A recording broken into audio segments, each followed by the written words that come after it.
ici à Sila, en Wadakabash. C'est notre club a été mis en place en décembre 2020. Le but ou l'objectif de notre club environnemental est de comment protéger l'environnement et de lutter contre la désertification que nous voyons. Le père nous a appuyé d'avoir réalisé le travail. Et voilà, on a commencé par les salubrités. Comme vous les voyez ici, et dans les jours qui suivent, s'il plaît à Dieu, nous allons accomplir le travail.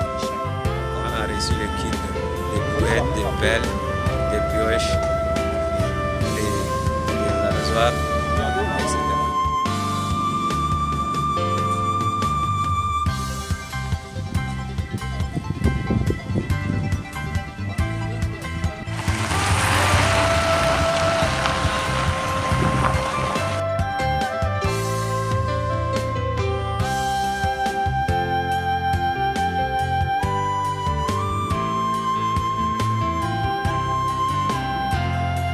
On va échanger avec vous pour voir ce qui va marcher, ce qui est bien, quelles sont vos difficultés et qu'est-ce que vous envisagez. Parce que quand on dit, on est toujours ambitieux dans la vie. Nous avons été bien formés et en plus, ils nous ont donné des kits, des matériels qui sont maintenant ici au vu de tout le monde. Et certains sont dehors. Donc, nous, on a voulu commencer dès le début. Bien sûr, mais seulement que certains élèves ont été en vacances, ce qui nous a un peu retardé. Et Dieu merci, maintenant on a pu quand même se retrouver, nous qui sommes là dans la province et on a débuté le travail. Et depuis qu'on a commencé, voici en respectant les plans d'action que nous avons établis. Donc maintenant, on a commencé par la salubrité. Donc, on a pu quand même réaliser, mais seulement qu'il nous manque certaines choses. Maintenant, on a fait la salubrité, mais les ordures sont encore là. On n'a pas les moyens de déplacement pour les évacuer. Pour les sensibilisations, par exemple, la sensibilisation, ça sera parfois aux médias, à la télévision. Et nous voulons aussi tout autour de la ville et même aux périphériques autour de la ville aussi. Et ça, nous, on manque des moyens. Nos formateurs nous ont quand même montré quelque chose de bon, mais on n'a pas pu faire. C'est-à-dire, on a rempli les pots, comment prendre un terrain, l'entretenir jusqu'à faire la pépinière. On l'a fait, mais semer en tant que tel, on n'a pas assisté. Donc, je demande à nos encadreurs, si possible, ils peuvent nous laisser un guide, quoi.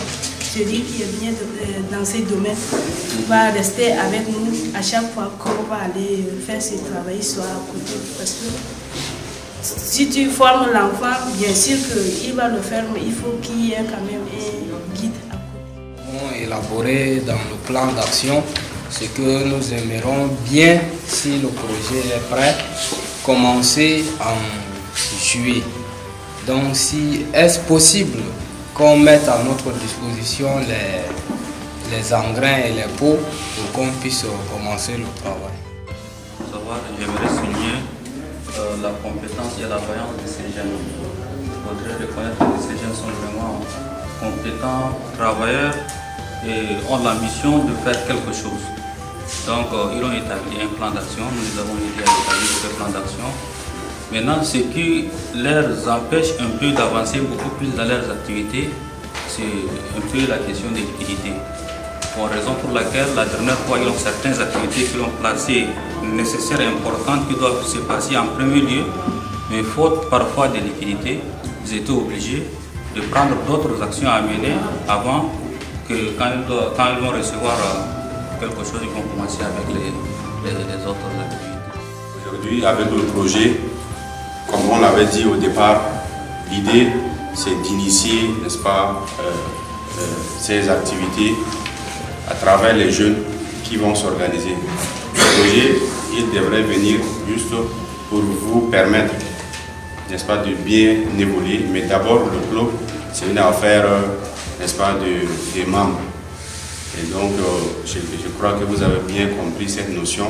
C'est comme ça qu'aujourd'hui, même sans l'appui bon, il y a l'appui du projet, mais sans l'appui peut-être financier à ce moment, vous êtes en train de travailler, de faire des activités. Ça déjà, c'est très encourageant. J'aimerais vous féliciter et vous dire beaucoup de courage pour ce que vous faites et continuer ainsi parce que c'est d'abord votre activité.